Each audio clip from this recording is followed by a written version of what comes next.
Boa tarde a todos. Sejam todos bem-vindos ao terceiro dia de palestras da Conexão Biotech. Hoje o tema é Direito e Biotecnologia e a gente tem convidados super especiais para falar sobre isso com a gente hoje. Mas antes de tudo, eu gostaria primeiramente de agradecer ao Decanato de Extensão, DEX, pela organização da Semana Universitária e também ao IB pela concessão de espaço, equipamento e por ter aprovado nosso projeto de participação aqui nesse evento especial. Bem, hoje a nossa palestra, nós convidamos a professora Letícia Cata Covese, formada em Ciências Biológicas pela Universidade Estadual de Campinas em 2001, possui doutorado em Biologia Funcional e Molecular também pela Universidade Estadual de Campinas, possui experiência em Bioquímica, Pesquisa, Desenvolvimento Farmacêutico e Propriedade Intelectual, sendo por 8 anos responsável pelo Departamento de Marcas e Patentes do Grupo NC. É pesquisadora colaboradora e pós-doutoranda do Instituto de Química Orgânica da Unicamp, desde janeiro de 2019, e atua como consultora em propriedade intelectual do CBMAG, Unicamp, Centro de Pesquisa Boldrini, Associação Brasileira das Indústrias de Medicamentos Genéricos e Empresas Farmacêuticas, através da empresa I9PI, a qual fundou para contribuir com a inovação na área da propriedade intelectual. Seja bem-vinda, professora Letícia, obrigado pela sua participação. Temos também a professora Thalita Souza Carmo, que ela é graduada em Ciência Farmacêutica pela Universidade de Brasília em 2005, doutora em Biotecnologia pelo Programa de Pós-Graduação Interunidades USP-IPT Instituto Butantan em 2010 e pós-doutora no Departamento de Engenharia Química da Universidade de São Paulo. Ela tem experiência em operação de reatores e processos fermentativos e de purificação, cultivo de bactérias patogênicas e estimação de meio de cultura. Atua como farmacêutica na área de pesquisa e desenvolvimento do Laboratório Veterinário Sintec do Brasil e como especialista em produtos na Solitelab, sendo responsável por fermentadores e shakers. Atualmente é professora adjunta no Departamento de Biologia Celular e gerente da Gerência de Inovação e Transferência de Tecnologia da Universidade de Brasília. Seja bem-vinda, professora Thalita, obrigada pela sua participação. Obrigada, Eduardo. E também o nosso aluno Pedro Patrick, que é graduando em Biotecnologia pela Universidade de Brasília, tem experiência em purificação de proteínas e enzimologia geral. Em 2018, estagiou no Institut National de la Recherche Scientifique, em Quebec, Canadá, onde adquiriu experiência nas áreas de cinética do crescimento microbiano e otimização de processos fermentativos para a produção de biocombustíveis de segunda geração. Atualmente está no Departamento de Biologia Celular, Laboratório de Biotecnologia de Leveduras, usando biologia sintética para o desenvolvimento de um circuito toggle switch em leveduras. Hoje ele é representante da Levare, uma startup que a gente vai conhecer um pouco melhor. Seja bem-vindo, Pedro, e obrigado pela sua participação. Muito obrigado, Eduardo. Dito isso, antes de tudo, eu gostaria de agradecer a presença dos palestrantes e a presença de todos vocês que estão aqui, e gostaria também de avisar que as perguntas serão respondidas no final, assim como o formulário de presença será aberto no final da apresentação, e vocês podem preencher através do link da descrição, para poder confirmar a sua presença e receber a certificação. Dito isso, antes de começar as nossas pautas da nossa roda de conversa de hoje, eu gostaria de perguntar às nossas professoras e ao Pedro como foi a sua trajetória acadêmica e profissional os seus empreendimentos no meio do caminho na área de biotecnologia ou propriedade intelectual. Pode começar, professora Thalita? Bom, boa tarde a todos, muito obrigada pelo convite em participar dessa roda de conversa. É sempre muito interessante trocar experiências, né? Como o Eduardo me introduziu, eu sou farmacêutica de formação, mas biotecnologista de coração, né? Então, me formei em farmácia em 2005 na Universidade de Brasília e depois eu mantive a minha carreira acadêmica e profissional em São Paulo, então morei em São Paulo por 12 anos, e em 2015 eu voltei para a UNB como docente do Instituto de Ciências Biológicas, e atualmente sou professora do curso de biotecnologia, professora tutora da Gênesis Biotecnologia, né, da empresa Júnior do curso de biotecnologia desde 2016, e em 2019 eu recebi um desafio e abracei esse desafio em coordenar, né, a coordenação de inovação e transferência de tecnologia da Universidade de Brasília. Então, lá a gente faz a gestão, o gerenciamento de todas as patentes que são desenvolvidas dentro do âmbito, né, da Universidade de Brasília.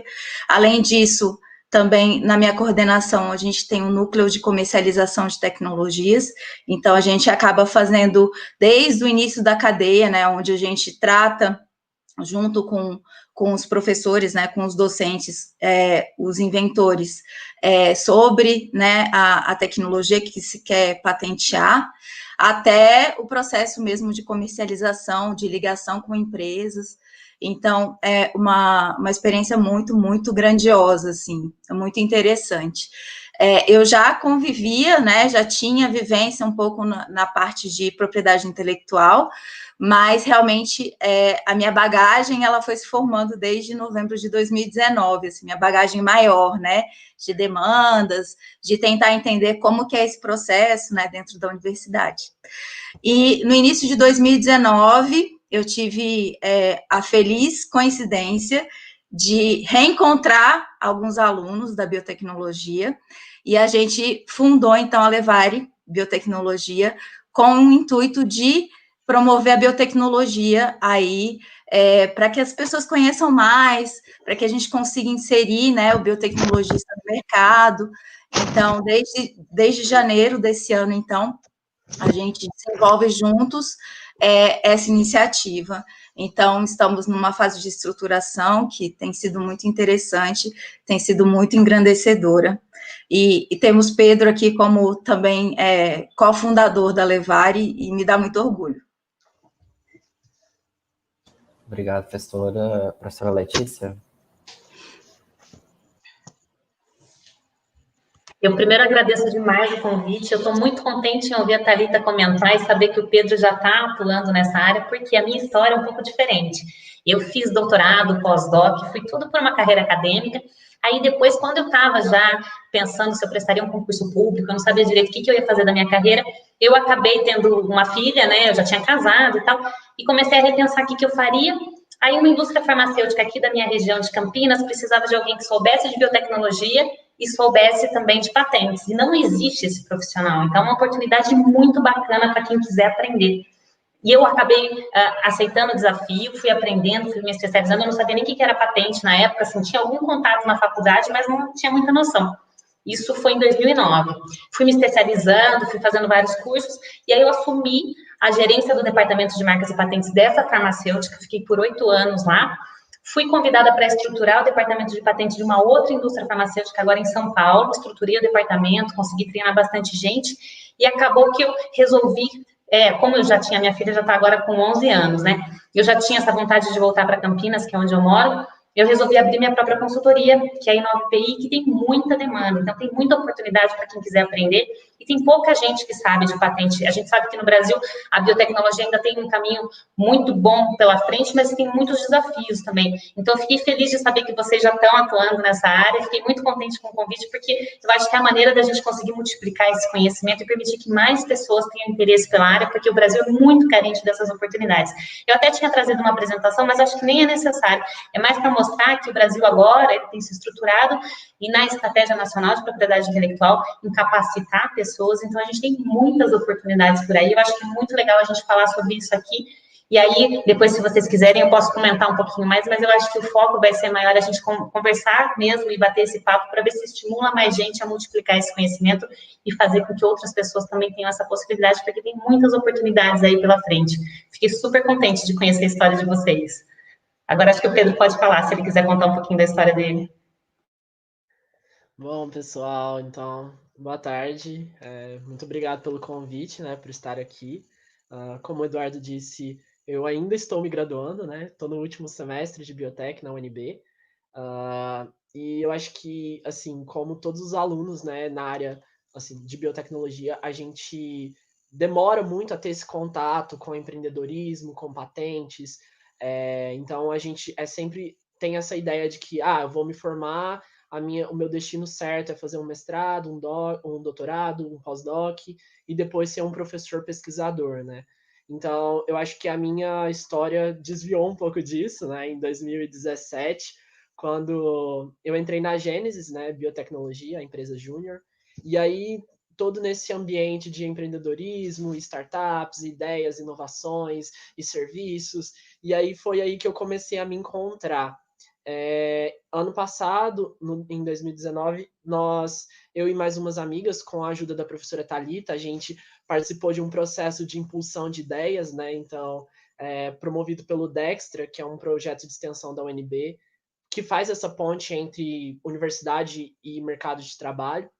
E nós ficamos em primeiro lugar. E aí foi aí aquela comprovação, assim, de tipo, olha, é isso que você tem que fazer. Então, desde então, nós começamos a discutir um pouco mais sobre criar a Levari, né? Sobre criar uma startup que fosse muito mais do que uma provedora de serviços, mas fosse essa ponte, né, entre o aluno biotecnologista e o mercado de trabalho, além de também divulgar, né, o que é a biotecnologia. Infelizmente, ainda é um pouco conhecido, está melhorando, mas, assim, ainda é pouco conhecido. E assim, eu amo meu time da Levari, É isso, gente. Posso ficar o dia inteiro falando aqui, mas tudo bem, vamos lá.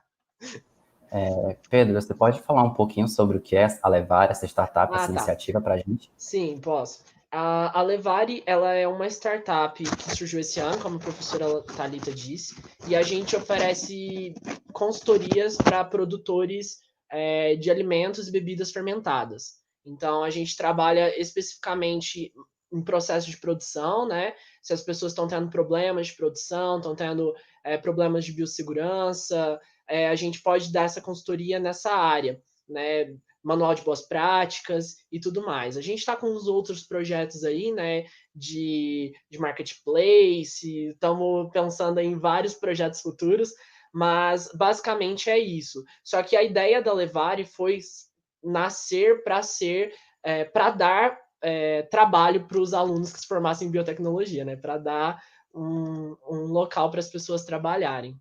E é isso. E hoje a gente está aí nessa fase de estruturação ainda, mas a gente já está, assim, estamos caminhando, sabe, para que a gente comece a vender os nossos serviços e se tornar uma empresa bem estruturada no mercado. Então, a gente falou já, vocês falaram um pouco já como isso é importante, empreendimento, propriedade intelectual para a biotecnologia, mas, enfim, o que é propriedade intelectual e como necessariamente isso é importante para a nossa área? Quem quiser falar primeiro, pode. Pode começar, Letícia. Aí eu pego o seu bonde. Eu acho que então vou apresentar um pouquinho do slide, porque ele dá uma ilustrada, acho que é legal, pode ser? Deixa eu achar pode, ele aqui, claro. Acho que fica legal para o pessoal que está acompanhando. Vamos ver. Vocês conseguem ver já? Ainda não? Já está projetando? Ainda não. Ainda não. Vamos lá. É bacana quando a gente pode acompanhar, né? E eu acho que é legal também para dar uma estimulada no pessoal que quiser aprender. Vamos Professora, ver. Só clica no share screen na sua tela. Deu? Compartilhar. Não. Foi? Isso. Aqui. Deu certo? Sim. Aí, sim. Uhum. Vamos lá. Só para que o pessoal se contextualize, essa é uma área do direito, mas não é porque é a área do direito que só advogado pode atuar. Então, é importante a gente falar aqui para o pessoal saber que tem muita oportunidade para quem é de biotec, de biologia, de química, farmacêuticos, enfim. Tem uma área gigantesca pela frente, porque essa área, ela vai garantir a inventores ou responsáveis por qualquer produção do intelecto que ele consiga ter uma remuneração pela invenção dele. Então, essa área de propriedade industrial, ela fica dentro de uma grande área de propriedade intelectual. Na área de propriedade intelectual, a gente também vai ter direito autoral, software, cultivar, e a gente está falando mais especificamente de propriedade industrial, de criação industrial, e especificamente de patentes. Mas eu acho que é legal, só para que vocês entendam que essa área de propriedade industrial também fala de marca, fala de patente de invenção, que é o que a gente fala mais amplamente quando fala de biotec, mas também existe a patente de modelo de utilidade, tem outras possibilidades de proteção também, que são indicações geográficas, desenho industrial. E só para que vocês entendam, existe um órgão no Brasil, que é o Instituto Nacional da Propriedade Industrial, que ele protege tanto marca, quanto patente, quanto desenho industrial, indicação geográfica, software. Cada um deles vai ter um tempo de proteção específico e vai proteger contra o uso indevido se terceiros quiserem utilizar aquela tecnologia. E para que vocês entendam, qualquer produto tem muitas possibilidades de proteção. Então, por exemplo, uma caneta, ela pode ter uma patente, pode ter um modelo de utilidade, pode ter um desenho industrial, pode ter um segredo industrial, se você não quiser contar qual que é a sua tecnologia, e pode ter, inclusive, a marca, que a gente sabe o poder da marca. Então, uma caneta Montblanc tem um valor muito superior do que uma caneta Bic, por exemplo. Então, essa diferença da marca, quando ela é bem trabalhada, dá um impacto gigantesco. Então, para quem atua na área, ele sabe que a importância disso é, de fato, ter um diferencial na sua tecnologia. Então, você pode, inclusive, transferir essa tecnologia, como o pessoal estava falando da Levare, você pode causar impacto positivo na sociedade, você alcança um reconhecimento, uma recompensa financeira muito melhor se você consegue proteger a sua criação, consegue captar recursos, consegue estimular mais a pesquisa, criar oportunidades, enfim. Tem uma série de vantagens, aqui eu elenquei algumas. E a ideia é assim, é que a gente repense aqui nessa roda de conversa, será que a gente consegue gerar mais riqueza para o nosso país se a gente tiver um capital intelectual que saiba de todas essas possibilidades de proteção? Então, a gente sabe que esse capital intelectual ele pode ser protegido por vários ativos da propriedade intelectual e vai gerar muito mais competitividade e vai gerar mais inovação, e isso é um ciclo virtuoso, né? Que o capital intelectual vai se estimular de novo, e isso aí vai, se a gente conseguir fazer o Brasil muito melhor, mais desenvolvido, né? Que a gente consegue agregar valor e monetizar esse conhecimento se a gente souber, de fato, como faz esse tipo de proteção. Então, as patentes, que é o que eu acho que a maioria do pessoal sabe, e na área de biotech é muito carente de profissional, é aquela questão de você dar para a sociedade um conhecimento novo em troca de monopólio exclusivo por um tempo específico, que pode ser 20 anos a partir do depósito ou pelo menos 10 anos a partir da concessão, que é o tempo de proteção no Brasil. Mas ela também serve para quem quiser pesquisar como fonte de informação. Então, isso é muito importante que os alunos entendam a importância de buscar em documentos de patentes informações que eles não encontram em artigos científicos. Porque a gente tem a tendência de buscar só em artigo científico, mas tem muita informação que está disponível só em documentos de patente. Então, é uma fonte riquíssima também de informação. Então, não é só para quem vai patentear, se você não tem alguma invenção, é também para, se você quiser desenvolver uma pesquisa diferenciada, você olhar em documentos de patente como é que você consegue encontrar aquela informação que você precisa. Aí, só para que vocês contextualizem um pouquinho, né, a patente é territorial, então uma patente que ela está depositada no Brasil, foi concedida no Brasil, ela vai ter essa proteção só no Brasil. Então, se você quiser depositar em vários países, você pode, tem várias maneiras de você fazer isso, mas você vai ter que fazer o depósito em cada um dos países, e cada país vai ser autônomo para conceder ou não aquela patente. Então, não existe patente mundial. E como eu comentei, a patente vai ter vigência de 20 anos a partir do depósito, ou pelo menos 10 anos a partir da concessão, e vai garantir que ninguém possa explorar esse objeto, né, que tiver sido patenteado. E a ideia é que vocês entendam que para você ter uma patente, você tem que ter uma invenção, não é só uma descoberta. Então, não é aquilo que você encontra na natureza, você vai ter que, de fato, fazer alguma coisa e intervir, fazer alguma diferenciação para que ela tenha os requisitos de patenteabilidade, que são novidade, atividade inventiva, aplicação industrial, e ela não pode ser não patenteada. Então, tem várias questões no Brasil que não são patenteadas, acho que não é o objetivo dessa roda de conversa, mas depois eu disponibilizo o slide para quem quiser saber o que não é patenteável, só para a gente passar rapidinho, tem algumas proibições na nossa lei. Você pode fazer pesquisa tranquilamente, você não vai infringir patente de ninguém fazendo pesquisa.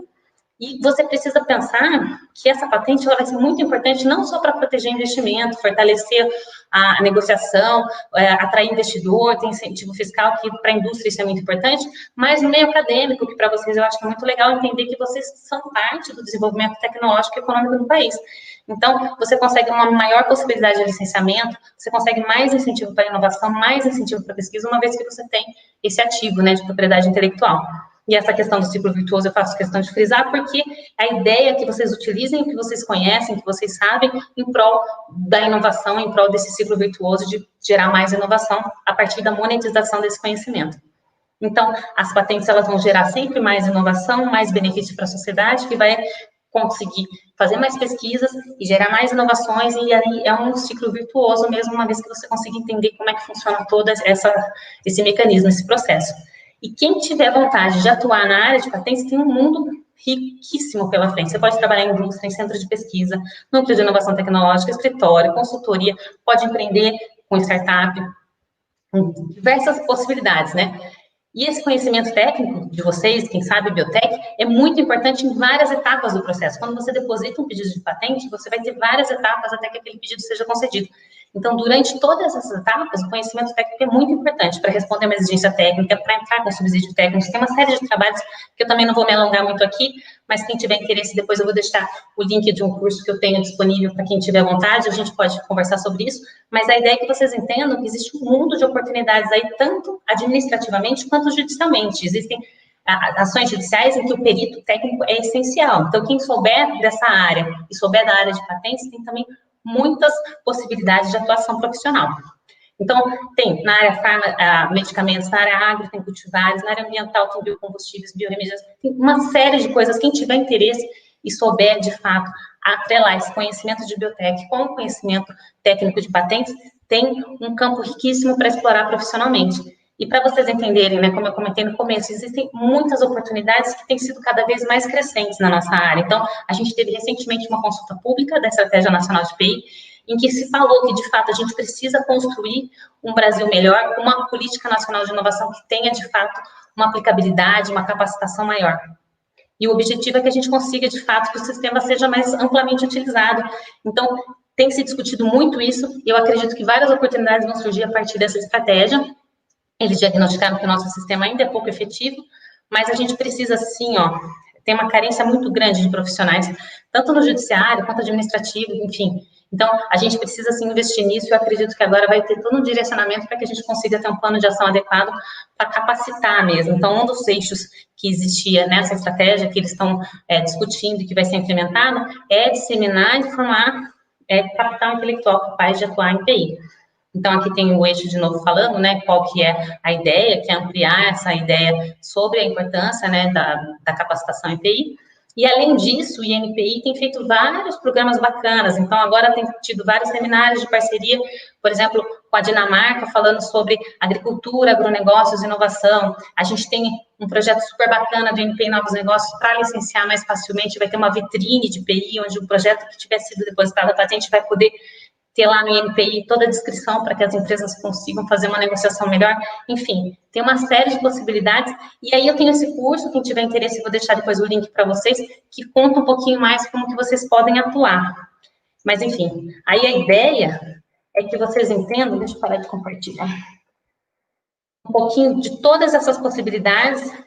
E por isso que eu fiquei super contente de saber que vocês já sabem, né? O pessoal da Levare, olha, você está na graduação, vocês já estão com uma empresa, quer dizer, já foi empreendedorismo, já foi a parte de PI, você já tem patente, então, assim, é muito bacana ver, mas, infelizmente, é exceção no nosso Brasil ainda. Então, acho que é legal mostrar como modelo para estimular as pessoas a pensarem mais em propriedade intelectual, pensarem mais em inovação, ter coragem de inovar não é fácil, né? A gente sabe que não é fácil, é um custo, mas eu fiquei super contente. Então, acho que eu já falei muito, agora pode a gente continuar, depois eu falo mais um pouquinho. Pode falar o que vocês acham disso. Prof, pode ir, eu te Bom, acompanho. eu acho que a professora Letícia já falou com bastante propriedade, né, sobre patente, sobre propriedade intelectual, e eu acho que é válido também a gente falar que a biotecnologia ela está envolvida nas grandes áreas, né, do conhecimento. Então, a gente consegue enxergar a biotecnologia em ciências agronômicas, na área da saúde, no desenvolvimento de dispositivos, que a gente julgaria, né, ser da área da faculdade de tecnologia. Então, a gente tem um espaço muito grande de atuação na área de desenvolvimento, né, de processos e produtos. Além disso, eu vou usar aqui um dado que de 3 a 5% das patentes depositadas no Brasil são da área de biotecnologia. E ainda é muito pouco, né, quando a gente compara com as outras grandes áreas. Quando no CDT e em outros escritórios, em outros núcleos de inovação tecnológica, a gente divide, né, essa parte de elaboração de patentes ou de ativos intangíveis como 3 grandes áreas, né, de química, biologia e engenharia, né? Então, assim, Hoje, por exemplo, no meu núcleo de inovação tecnológica, eu tenho 2 redatoras biotecnologistas. Então, elas conseguem versar sobre as 3 áreas, né? Então, elas conseguem lidar com demandas que são relativas a essas 3 áreas. Então, é muito interessante que a gente veja que o biotecnologista consegue ter uma ampla visão de toda essa parte técnica, né? Óbvio que a gente não sabe de tudo, então um redator de patente, ele faz um exame técnico, né? Mas como um biotecnologista, quando se depara, né, com uma patente mais voltada para biotecnologista, para biotecnologia, desculpa, ele se identifica muito bem, né? Porque ali é uma área comum, conhecida, né? Então, é interessante dizer isso para vocês, né? E interessante dizer também que a própria origem da biotecnologia, ela linka o que é desenvolvido dentro da universidade e o desenvolvimento na empresa, para a gente conseguir escalonar processos, né, que a gente consiga transferir. Então, a biotecnologia, ela consegue promover também essa ligação entre a universidade e as empresas, né, e a propriedade intelectual, ela também está aí nesse meio, né, envolvida nesse meio. Então, é importante dizer que a própria biotecnologia e o conhecimento da propriedade intelectual ela é muito, muito importante quando a gente fala dessa nossa grande área.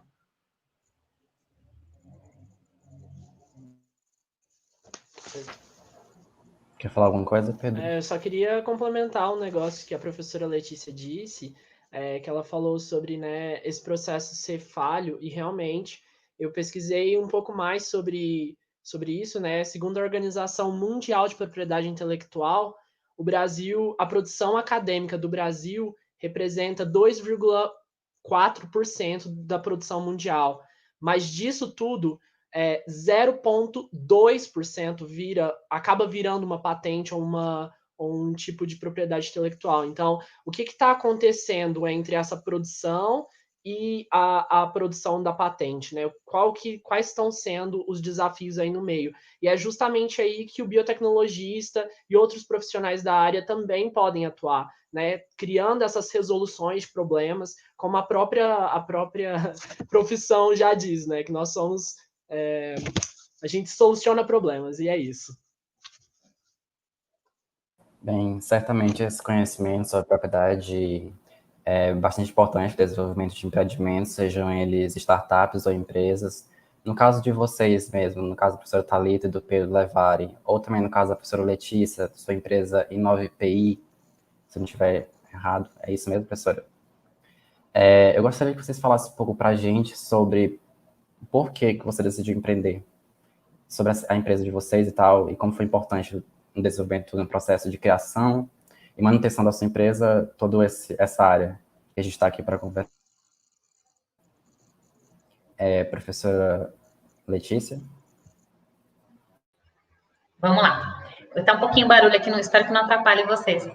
E por que eu decidi começar a empreender? Eu já atuava na indústria farmacêutica, e aí eu percebi uma demanda muito grande por essa área, então a gente tinha que contratar serviços de terceiros, e eu notei que para a empresa é muito melhor que ela tenha o meu serviço como terceiro, que é o que eu faço agora, né, atuando com consultoria, do que de fato ter uma pessoa internamente lá. E eu acho que isso vai ser uma tendência agora. Então, no caso da InovePI, ela foi criada justamente para que ela pudesse ajudar mais gente. Então, hoje eu não atuo numa empresa só, eu atendo várias farmacêuticas, eu atendo associações, atendo universidades, então eu faço esse trabalho na universidade também. Então, tem uma série de possibilidades que se eu estivesse dentro de uma empresa, eu não poderia fazer.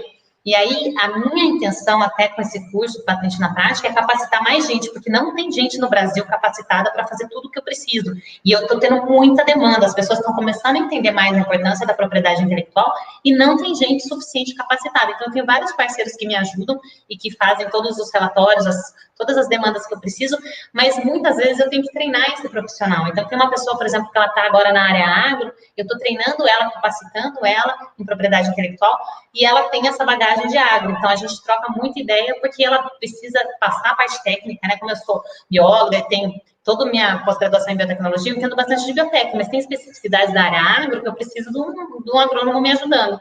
Então, ela me ajuda demais e eu passo para ela todo esse conhecimento das necessidades da área de propriedade intelectual. E eu percebi que se eu não fizesse isso, eu ia ficar restrita só atendendo aquela empresa onde eu estava naquele momento. Então, para mim, foi muito importante fazer esse passo, né? E, na realidade, assim, tem muita dificuldade no Brasil para a gente empreender, porque a gente paga, o governo é nosso sócio, né? Então, eu pago muito imposto, mas, no fim, assim, eu fico feliz, né? Que bom, porque eu estou recebendo muita coisa, né? A gente paga imposto em cima daquilo que a gente tem de recebimento. Então, eu acabo até tendo essa visão mais otimista de tá tudo certo. Então, uma vez que eu estou conseguindo crescer, empreender e ainda ajudar as pessoas, né? As pessoas conseguem também ter nelas essa possibilidade de atuação profissional, são pessoas que nunca viram essa possibilidade durante a faculdade. Então, por isso que eu estou achando muito bacana. Vocês já viram isso durante a faculdade, vocês estão divulgando muito isso, está muito legal de ver, porque na minha época não tive isso. Então, a ideia da InovaP é tentar ampliar e multiplicar e fazer com que mais pessoas tenham essa possibilidade. Por isso que eu resolvi empreender. Mas não é fácil, assim, é um desafio diário até. Mas é muito bacana.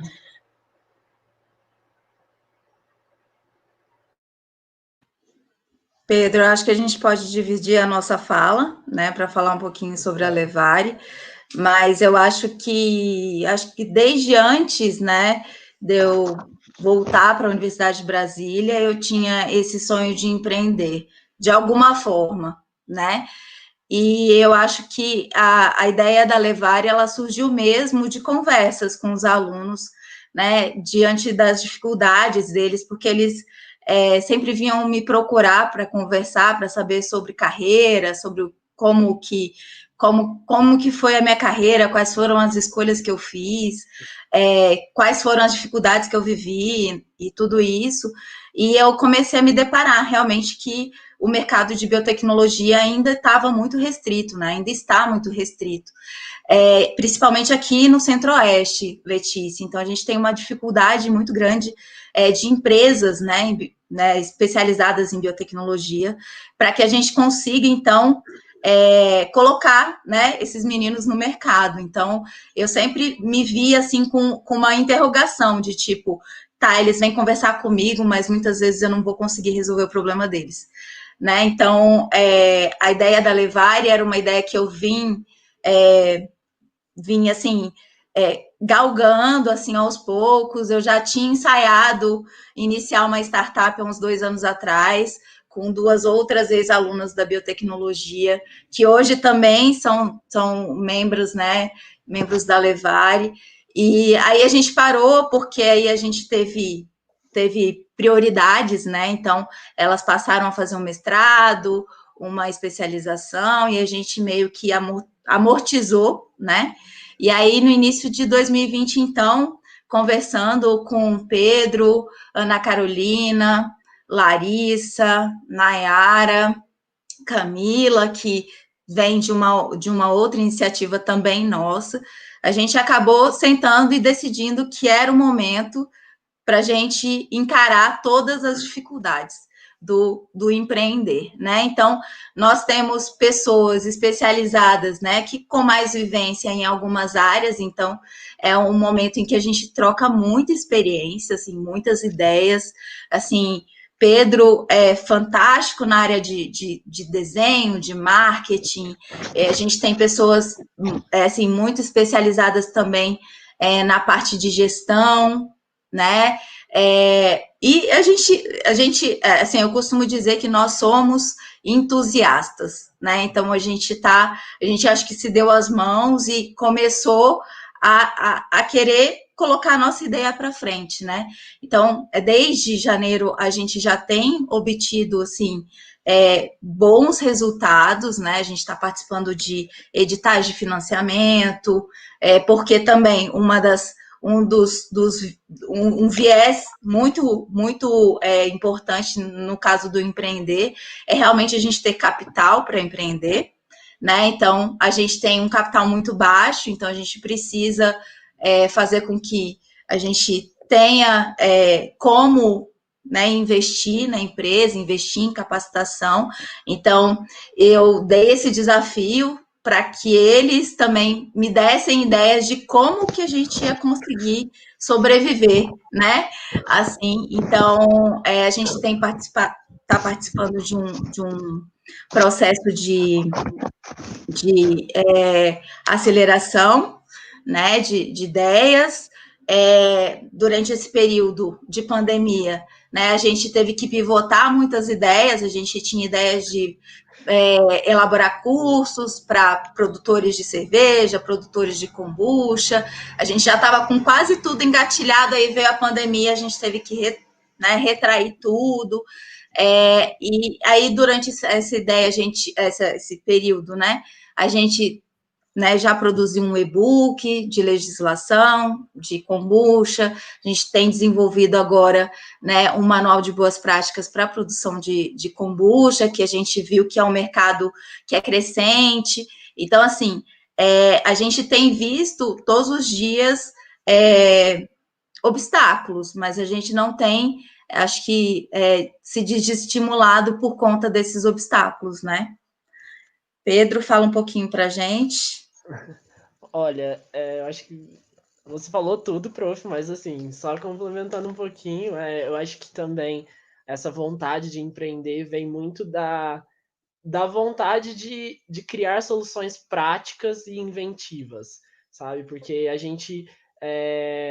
eu mesmo, eu fiz estágio em laboratório, iniciação científica por a minha graduação toda, e é muito comum a gente estar ali no laboratório, fazendo os experimentos, e a gente não vê aquilo se tornando algo prático, né? A gente não vê aquilo se tornando algo aplicável. Então, eu acho que essa vontade de, não, eu quero fazer algo que seja palpável, que seja visto, que eu consiga, né, levar o conhecimento biotecnológico que eu tive aqui na universidade justamente para a população. E aí, a prof e as meninas, a gente começou a discutir um pouco mais sobre a Levare, pivotamos muitas vezes, né? Tivemos que mudar várias ideias, mas, assim, a Levare é um organismo, sabe? A gente funciona muito bem juntos, então, tipo, às vezes a gente se entende, às vezes precisa de mais tempo para fazer uma coisa, sem pressão, todo mundo se ajuda. E eu acho que o empreender também tem que ser isso, sabe? Não pode ser uma obrigação, sabe? Tipo, ai meu Deus, você tem que fazer todas as coisas no dia certo, sabe? Algo que vá ser pesado para ti. Eu acho que quando essa vontade de empreender vem e acontece dessa maneira, né, tudo fica tranquilo, a gente consegue trabalhar melhor, a produtividade sobe, e é isso. Eu acho que é essa vontade de exercer esse papel de catalisador de mudanças aí que me levou a empreender. Ótimo. Saindo agora dessa questão, indo para incentivo e investimentos, eu gostaria de perguntar para vocês qual a importância da propriedade intelectual para incentivar o investimento em pesquisa no Brasil e o reconhecimento do trabalho de pesquisadores. Quer que eu comece? Posso começar? Eu quero só complementar a ideia que o Pedro e a Thalita falaram, porque não é só essa vontade também, eles são muito apaixonados pelo que eles fazem, eu acho que isso faz toda a diferença, é muito bonito de ver o brilho nos olhos falando da empresa, eu acho que isso também faz toda a diferença, a gente tem que ter esse amor pelo que a gente faz, independente do que seja, eu acho que qualquer função que você tenha, você tem que fazer com amor e com o melhor que você pode, para que você consiga, de fato, fazer a diferença, né? Então, eu estou encantada com vocês, estou bem admirada. Mas, com relação à pergunta que o Eduardo fez, é o seguinte, a propriedade intelectual, principalmente na área de patentes, né? Vou falar mais especificamente na área de patentes, gera, às vezes, um desconforto no pesquisador, que é aquele acadêmico clássico, que ele fala assim, não, mas eu tenho patrocínio da universidade pública, eu não posso patentear essa inovação porque eu estou recebendo uma verba pública num laboratório público.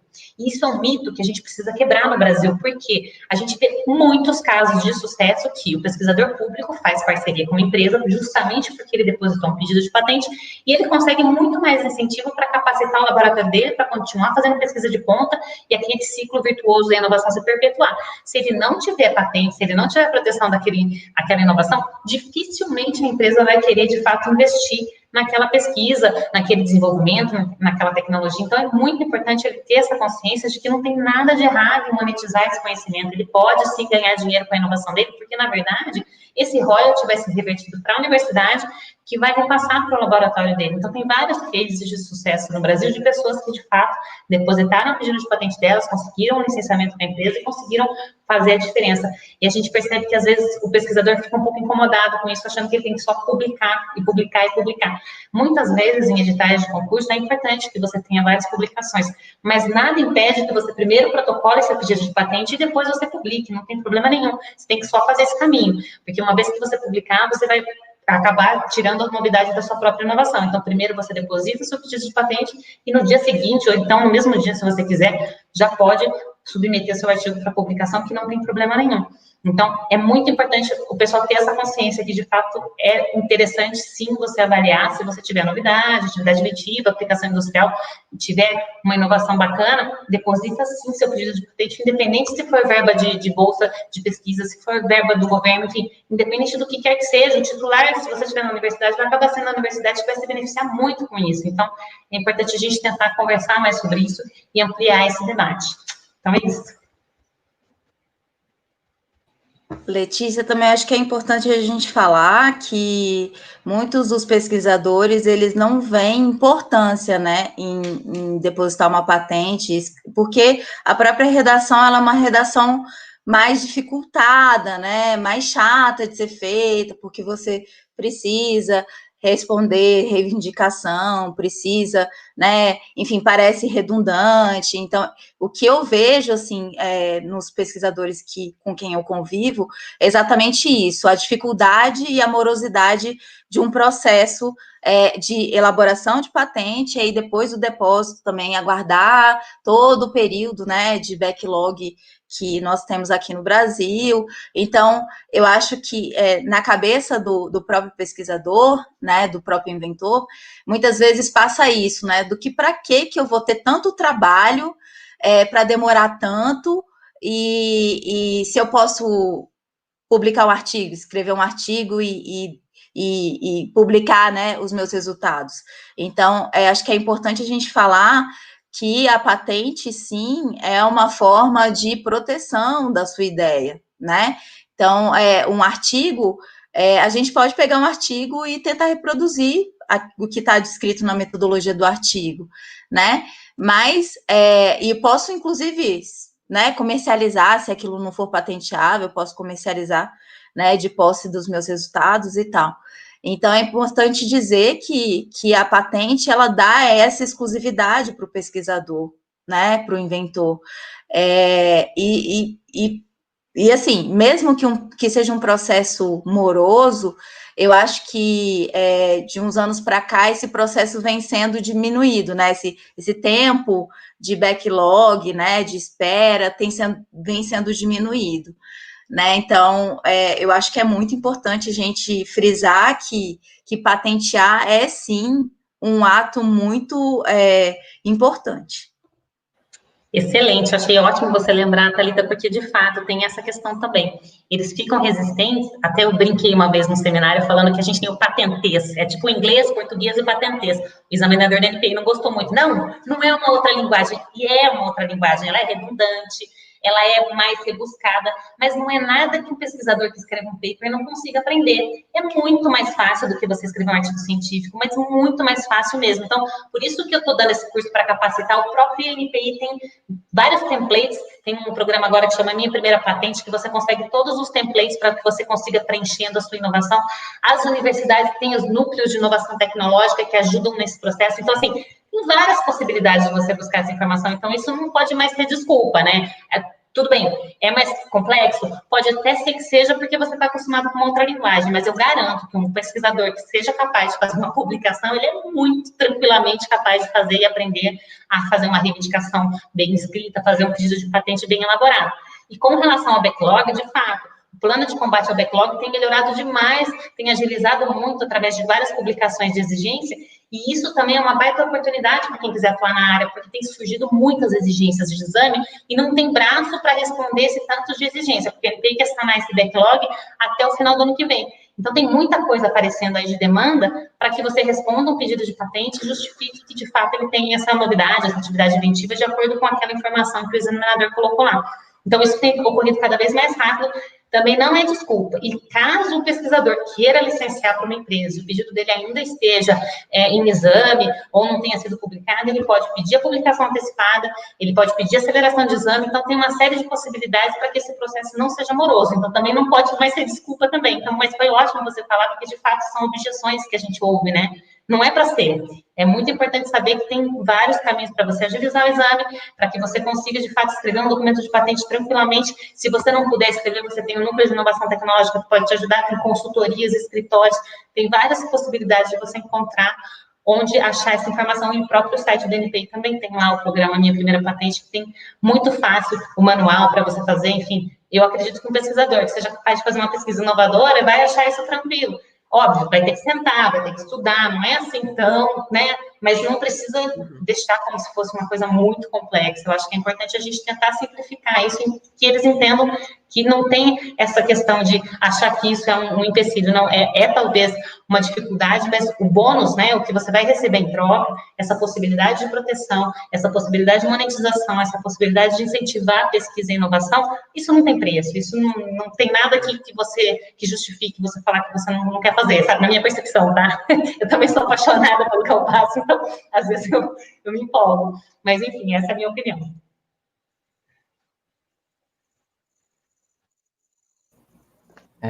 Diante de tudo isso, então, qual a relação para vocês entre o depósito de patentes na área de biotecnologia no Brasil, por parte de empresas internacionais, e a disparidade entre os países desenvolvidos e subdesenvolvidos? Como é que está o Brasil diante do cenário internacional? O Pedro já falou um pouquinho que a gente tem uma porcentagem baixa, a gente expôs alguns fatores que levam a isso, mas eu queria ouvir de vocês também a relação que tem entre a disparidade de países desenvolvidos e subdesenvolvidos e a inserção do mercado internacional dentro da propriedade intelectual no país.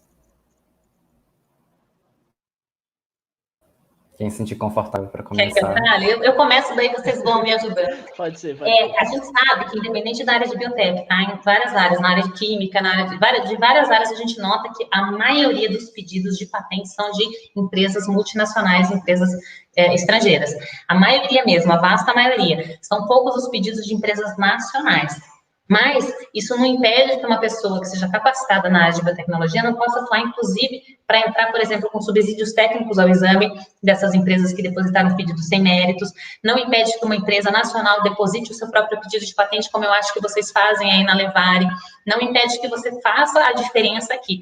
De fato, tem uma enxurrada de pedidos que não são brasileiros, mas isso não significa que a gente não seja capaz de fazer isso aos poucos, óbvio, também não dá para fazer milagre, mas com o incentivo à capacitação, com as pessoas entendendo a importância disso, fazer de fato a diferença e fazer com que isso mude um pouco, porque no Brasil a gente tem muito pouco pedido de empresa nacional, principalmente na área de biotecnologia, mas eu acho que a gente precisa conversar mais sobre isso para fazer com que as coisas mudem. E aí eu quero até ouvir da Levare, como é que funciona aí, como é que vocês fazem esse processo, se vocês já têm várias patentes, como é que funciona tudo isso que a Thalita comentou no começo, eu queria entender como que vocês avaliam essas patentes, se vocês fazem sozinhos, se tem um núcleo de inovação tecnológica, como é que funciona essa questão toda?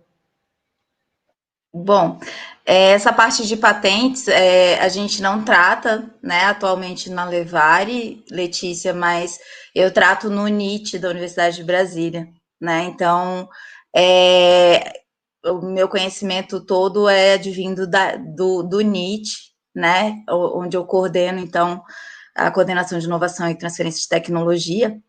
E o que eu tenho visto também é que existe uma busca de proteção internacional, então, de tecnologias nacionais para serem protegidas em outros países, né? Então, a gente tem lá na CIT poucas experiências, mas temos, de processos de proteção internacional, né? E a gente vê também que esses processos de proteção internacional de tecnologias, né, da universidade são processos muito caros de serem mantidos, né? Então, por muitas vezes, a gente tem vivenciado né, essa dúvida de de que se realmente a gente entra no processo, né, da universidade como titular da tecnologia, a gente entra nesse processo de proteção internacional, porque a gente precisa manter né, pagar todas as taxas anuais, e tudo isso incorre um gasto muito grande, né? Então, eu já vivenciei isso lá dentro do CDT, e com relação... E a minha vivência, né, maior é realmente do que acontece dentro da universidade, né? Então, eu não consigo dizer sobre proteções de empresas nacionais, né, proteções de empresas internacionais aqui no Brasil. Então, a minha vivência é lá, né? E eu tenho visto que ao longo dos anos, né, vendo os números do CDT com relação à proteção, a gente só tem visto aumento de processos de depósito. Então, ano passado a gente chegou no nosso número máximo por ano, e hoje a gente vislumbra ultrapassar esse número, né, em 2020. Então, a gente tem feito, né, um processo de conscientização mesmo dos pesquisadores da importância de se proteger, enfim. Mas a minha vivência com relação à proteção internacional aqui no Brasil é nula, eu não consigo falar. Tudo bem, professora. Gostaria de acrescentar algo, Pedro? Eu só queria comentar uma coisa, assim, que um dado também interessante que eu estudei ano passado foi a respeito dos chamados patent trolls, né? Que são aquelas pessoas que compram a patente, mas não produzem, não fazem nada com ela, só para impedir outras pessoas de produzirem. Então, pelo que eu tinha lido, né, isso é uma prática bem mais comum internacionalmente, mesmo sendo uma prática tecnicamente proibida de se fazer, e aqui no Brasil é menos comum. E também tem a questão das patenteabilidades, né, das regras de patenteabilidade. Tem um caso famoso que a gente estudou na disciplina de propriedade intelectual, que é o caso do açaí, né, que o açaí, em 2013, a patente dele era do Japão, né, de uma empresa japonesa, e em 2007 essa propriedade intelectual voltou para o Brasil, né, justamente porque, eu não sei, talvez a professora Letícia possa explicar melhor isso, porque essa questão de ser um produto natural, né, não ser algo inventado e tudo mais, eu não sei como funciona muito bem, mas tem esse caso também das patenteabilidades, né, dos requisitos de patenteabilidade, que podem ser diferentes em cada país. Eu não conheço especificamente esse caso do açaí, mas de fato é verdade. Cada país tem sua independência para patentear ou não, por exemplo, micro-organismo vivo, plantas transgênicas, enfim. No Brasil, a gente não pode patentear isso. Mas uma vez que já existia no Japão aquela patente já vira a anterioridade para qualquer depósito que você queira fazer aqui no Brasil. Então, uma vez que você já tem a publicação lá, a avaliação é feita mundialmente. Embora a patente seja local, você não consegue depositar aqui, porque o examinador LNPI vai ver a publicação que teve anterior em qualquer lugar do mundo. De qualquer maneira, é legal pegar o gancho para justamente as pessoas entenderem que cada país ele tem sim sua autonomia. Então, a mesma patente que você vai depositar aqui pode ser que seja concedida nos Estados Unidos, às vezes muito mais rápido, e aqui demora um pouco mais, e aqui pode ser que não seja concedida. Então, é muito importante entender cada país que você quer fazer aquele patenteamento para saber se de fato faz sentido para aquilo que você quer comercializar. Se é um investimento alto, né? Então, você vai pagar todas as taxas, às vezes, de um correspondente de um outro país, se aquele país não permite aquele tipo de patenteamento. Então, tem que sempre avaliar estrategicamente o que vale a pena você fazer e como que você vai fazer para fazer esse depósito mais assertivo mesmo. Quais os países que você quer comercializar aquela tecnologia ou quer bloquear, né, aquele desenvolvimento. E é legal essa questão do patent trolls, porque é uma discussão que tem bastante ampla em várias áreas da tecnologia, porque, de fato, existe essa questão, muitas vezes, de concorrência desleal, das pessoas utilizarem o mecanismo de patente de forma não muito correta. Então, é legal que se saiba como é que funciona o sistema, para que você possa, inclusive, atuar, né? Tem na área farmacêutica, a gente chama de evergreen. Então, muitas empresas vão depositando várias patentes que a gente fala que vão ficando sempre verdes. Então, a patente, ela expira, a patente da molécula do medicamento, logo em seguida tem uma patente da composição daquele medicamento. Mais para frente vai ter uma patente do polimorfo, que é a forma polimórfica daquele medicamento. Mais para frente vai ter uma outra patente do device, né? Se é uma canetinha de aplicar, enfim. Enfim, e aí as patentes são depositadas uma em seguida da outra para que o monopólio fique por mais tempo. Nesse caso, é importante, muito importante, que o técnico no assunto, que a gente chama, a pessoa que estuda, né, ou um biotecnologista, ou um farmacêutico, ou um biólogo, um químico, enfim, ele saiba avaliar que aquilo não tem novidade, não tem atividade inventiva, e ele vai protocolar no INPI esse subsídio técnico para explicar para o INPI que isso não merece ser concedido. E aí o INPI vai avaliar se de fato faz sentido aqueles argumentos, aquela documentação, você precisa buscar a documentação que existe no estado da técnica, se toda aquela documentação fizer sentido, você consegue impedir a concessão dessa patente ou, pelo menos, restringir o escopo de proteção para que seja, por exemplo, possível você desenvolver um genérico.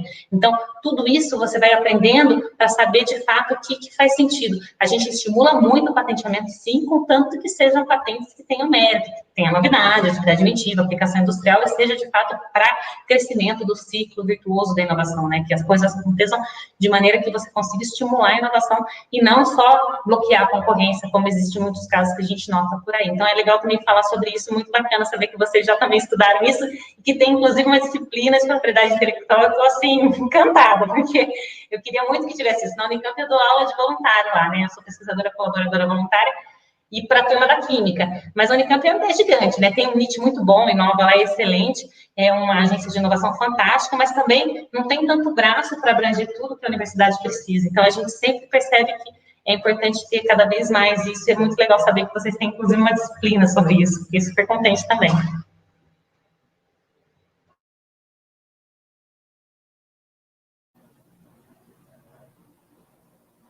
Alguém mais quer falar sobre? Tudo bem, então, a gente vai passar agora para a próxima pauta. A professora Letícia falou um pouco, comparou um pouco sobre o processo de patentes e a produção científica através de artigos, e a professora Thalita com o Pedro também falaram um pouco da experiência deles na área de biotecnologia, para atuar nessa área. Aí eu gostaria que você sintetizasse um pouco como o biotecnologista pode atuar na área de patentes e quais as oportunidades e riscos. A gente já citou aqui um pouco alguns, mas eu gostaria que enfatizasse um pouco mais nas oportunidades e os riscos de atuar nessa área, principalmente como biotecnologista, para os nossos espectadores aqui do curso de biotecnologia. Posso começar nessa? Posso ser o primeiro nessa? Então, pessoal, Pode. já pegando o gancho, uma última pergunta, né? Eu falei um pouco sobre essa disciplina de patentes.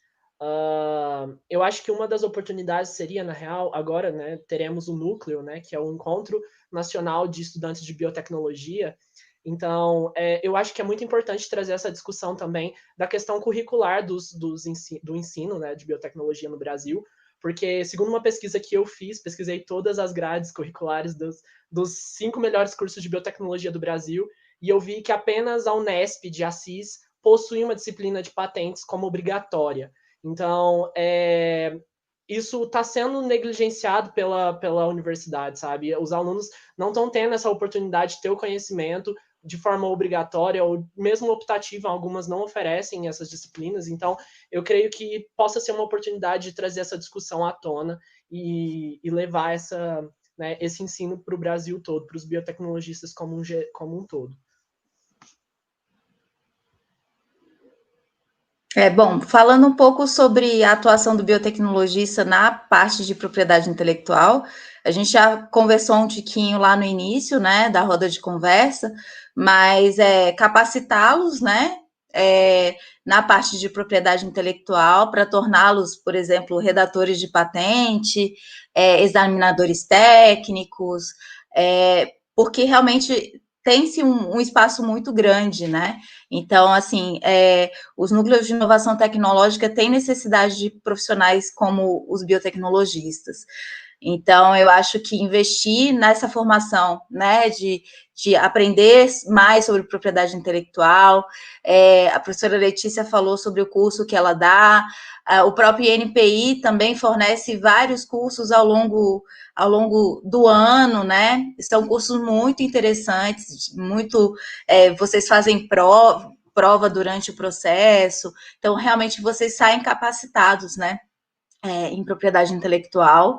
E eu, em conversa com outros núcleos de inovação tecnológica, a gente vê a necessidade de profissionais como os biotecnologistas em outros nichos, né? Então, eu acho que é uma área muito interessante para se explorar, né?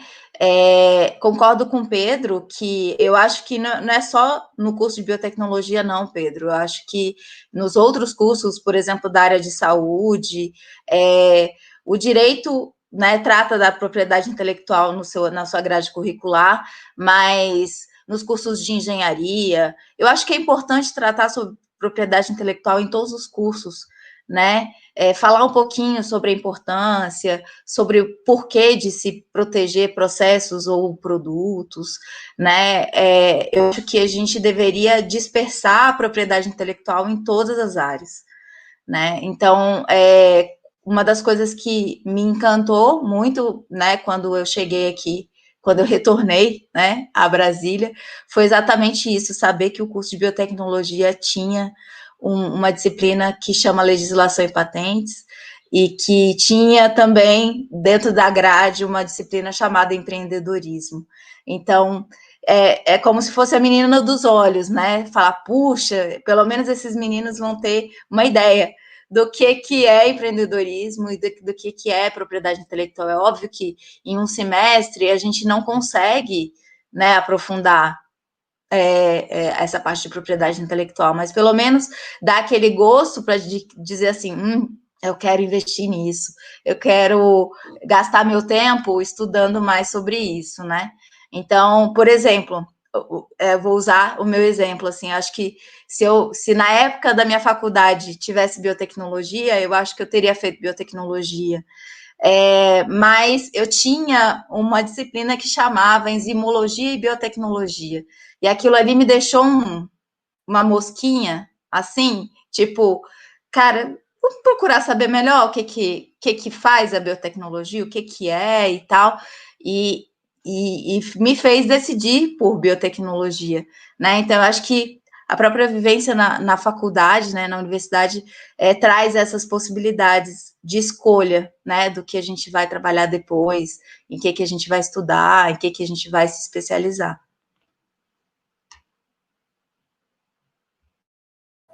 Então, Pedro, como aluno de propriedades patentes e empreendedorismo, para você, essas disciplinas fizeram toda a diferença na hora de criar a startup ou na sua carreira acadêmica profissional? Com toda certeza, porque a minha primeira startup, vamos dizer assim, né, surgiu dentro da disciplina de empreendedorismo.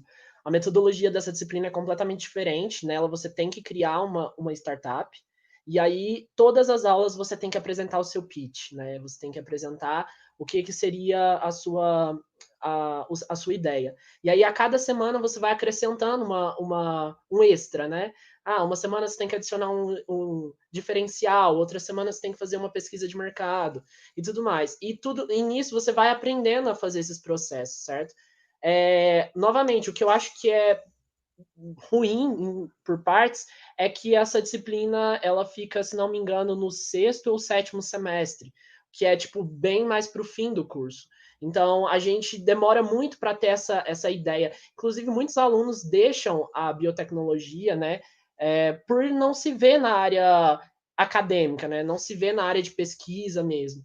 Então, eu creio que eu mesmo estava muito desanimado, já estava pensando, não, eu vou sair da biotech, né? Mas aí eu estava também, nossa, eu já estou no 3º ano, como assim? Falta um ano para formar e vou sair. E aí, quando eu fiz a disciplina de empreendedorismo e análise de mercado biotecnológicos, foi quando eu tive esse insight de, não, existe um lugar que eu possa trabalhar e não precisa ser, tipo, um pesquisador. Assim, claro que dentro do empreendedorismo você tem que pesquisar também, você tem que trabalhar com inovação, mas não é, como eu disse, né? Você vê aquele negócio aplicado na prática, então eu acho que isso traz a diferença. Obrigado por compartilhar sua experiência. Então, a gente vai para o último tópico, para finalizar. Qual conselho vocês dariam para quem deseja empreender ou atuar na área de patentes? Vocês que já têm essa certa experiência com isso, vamos dar os conselhos para aqueles que ainda não começaram.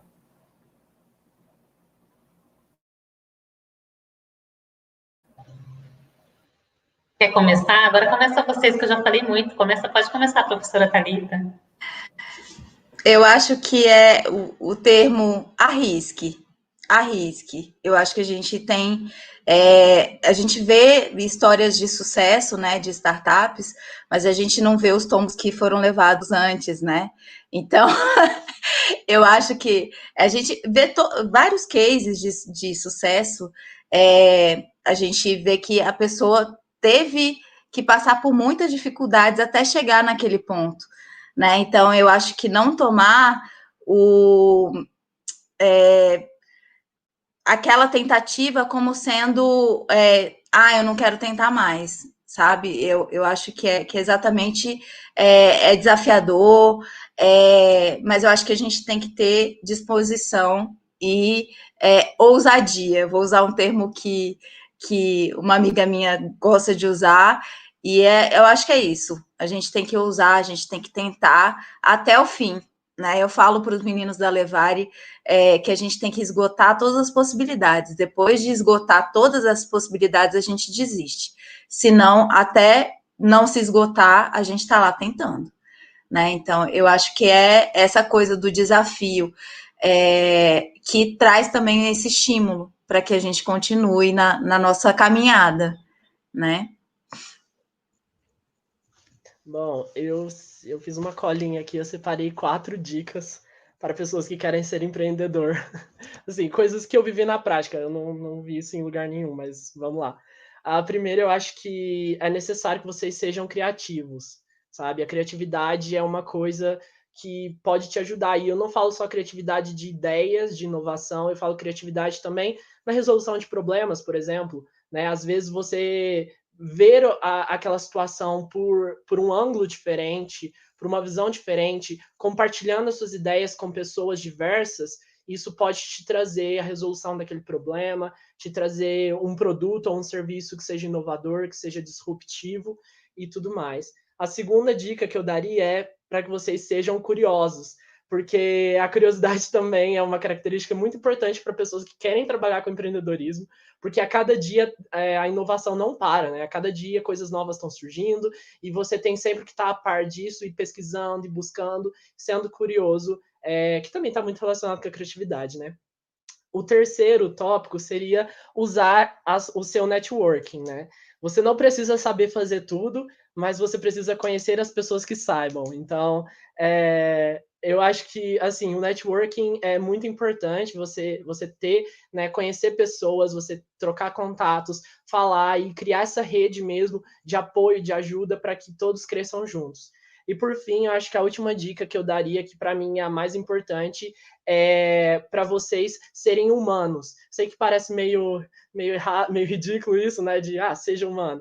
Mas, assim, ajam com humanidade nos projetos de vocês, nos empreendimentos de vocês. Porque eu acredito, assim, que o capital humano é o que vai transformar o setor da biotecnologia e o Brasil como um todo. E é isso.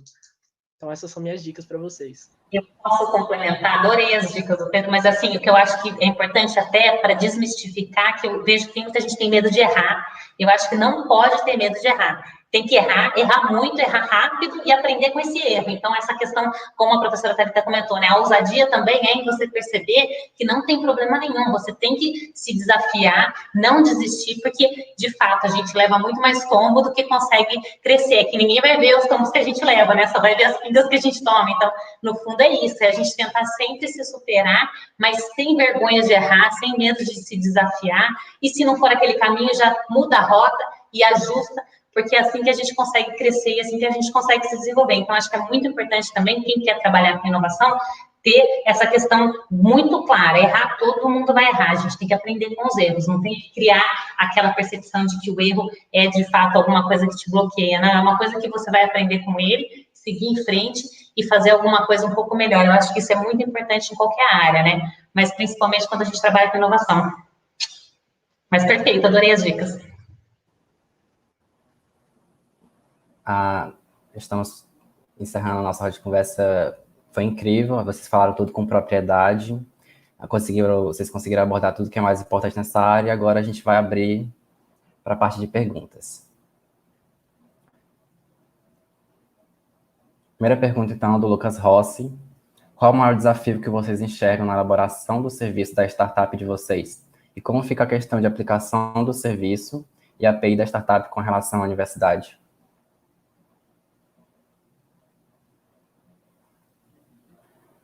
Acho que essa pergunta é para a professora Thalita e o Pedro.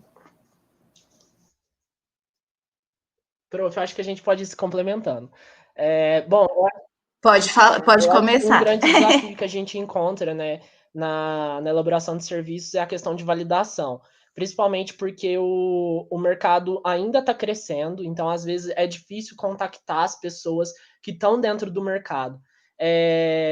Então você certificar de que aquele seu processo tá bom, tá cumprindo com as coisas, com o que está se propondo, né? Mas é muito também do que a professora disse, de você errar e aprender muito rápido. Isso se chama ciclo de feedback, né? Você faz um negócio rápido, quanto mais rápido você errou e aprendeu, mais rápido você melhora o seu serviço.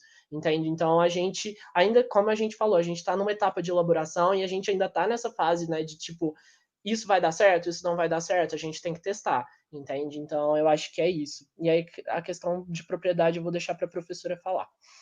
Bom, vai depender muito de como esse serviço vai ser feito, né? Então, se ele acontece dentro da universidade, né? A universidade tem sua parcela de como titular, né? Ou como co-titular daquela nossa invenção. Agora, se essa propriedade intelectual, ela está sendo, né? Esse processo ou produto está sendo desenvolvido fora da universidade, né, só pela startup, a titular dessa tecnologia é a própria startup, né? Então, a gente sabe que existe uma política dentro da universidade em que você pode, né, fazer contratos, né, de compartilhamento de laboratório, em que essas startups ficam, então, alocadas dentro da universidade. A gente tem no próprio CDT, né, uma incubadora de empresas, mas tudo isso vai estar vinculado ao que você está desenvolvendo e como que é essa sua relação, né, da startup com a universidade. Exato. E é importante salientar que, apesar da gente ter se conhecido na UNB, todos os membros da Levari, a nossa startup é independente da UNB, né? Então, nós estamos de fora. Exato.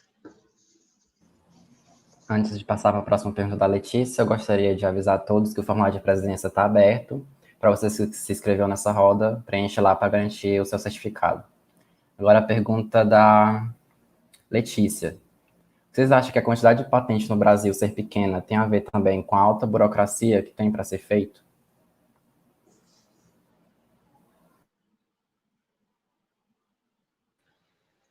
Eu acho que é uma ótima pergunta, até porque, de fato, como a professora Thalita estava comentando, existe muito preconceito achando que é uma burocracia gigantesca, e não é. É um processo que tem sido moroso nos últimos anos, acredito que vai melhorando, mas não é um processo tão burocrático assim. Você precisa fazer uma redação e protocolar como se você fosse submeter um artigo científico. É mais ou menos parecido.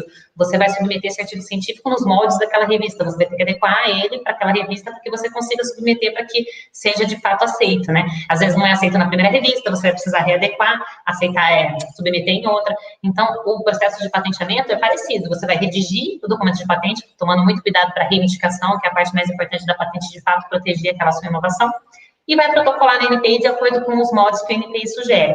Você vai, se for uma pequena empresa, você vai emitir uma GRU, que é uma guia de pagamento, de R$70, então é um valor muito pequeno.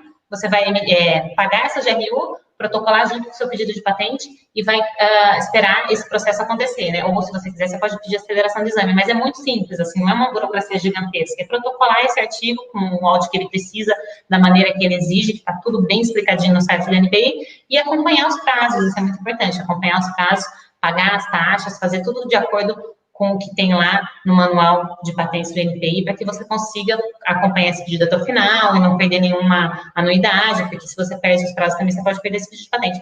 Mas essa questão de burocracia é mais mito do que verdadeiro. Então, é legal até essa pergunta, porque a gente aproveita para esclarecer que não é assim nada do outro mundo. É uma questão super simples, é só você ficar bem atento aos prazos. Uma vez que você depositou seu pedido de patente, ficar bem atento para que você não perca esse pedido de patente, mas é muito tranquilo. E se você estiver numa universidade que tem um núcleo de inovação tecnológica, esse núcleo de inovação tecnológica cuida desse desse processo para você. Então, é muito mais tranquilo ainda, né? Então, minha percepção... Só para complementar, né, Letícia, eu acho que é muito mais pela falta de conhecimento dos pesquisadores do que propriamente o tempo, né? É isso que eu tenho observado ao longo da minha jornada. É uma falta de conhecimento em geral, né? Não é só do pesquisador, né? A gente vê que existe ainda uma necessidade de capacitação, como eu falei, né? Na Estratégia Nacional de Propriedade Intelectual, até de juízes, enfim, de todos os players que a gente fala, né? Do pessoal do legislativo, quando tem alguma questão de projeto de lei que fala de patente, a gente vê vários equívocos técnicos. Então, a gente tem isso desde a universidade até lá na ponta. Então, é importante a gente capacitar, falar mais sobre o assunto, estudar mais sobre o assunto, porque acho que o Brasil precisa muito melhorar nisso. Até é legal saber, né, que tem essa disciplina de empreendedorismo, já tem disciplina de patentes, então a gente precisa falar mais sobre o assunto, divulgar mais sobre o assunto para conseguir melhorar isso. Então, a questão da quantidade, eu acho que vai muito de acordo com o que o Brasil investe em inovação, que infelizmente não é tanto assim, mas enfim, a gente tem todo um otimismo aqui, achando que as coisas podem mudar, se Deus quiser, vão.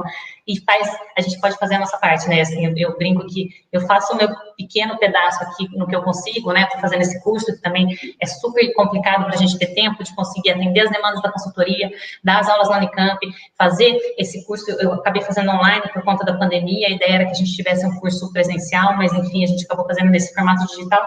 E no fim, assim, foi tentar entender também isso como uma oportunidade de conseguir alcançar mais gente, de repente acaba sendo até uma coisa boa, mas a gente tenta fazer a nossa parte, né, para que a gente consiga divulgar mais esse conhecimento. Então, é legal saber, essa pergunta da Letícia é muito boa, porque a gente mostra que, de fato, se existe alguém que acha que é por conta da burocracia, que perceba que não é, sabe, que consiga entender que é possível, sim, a burocracia não é tão grande, não.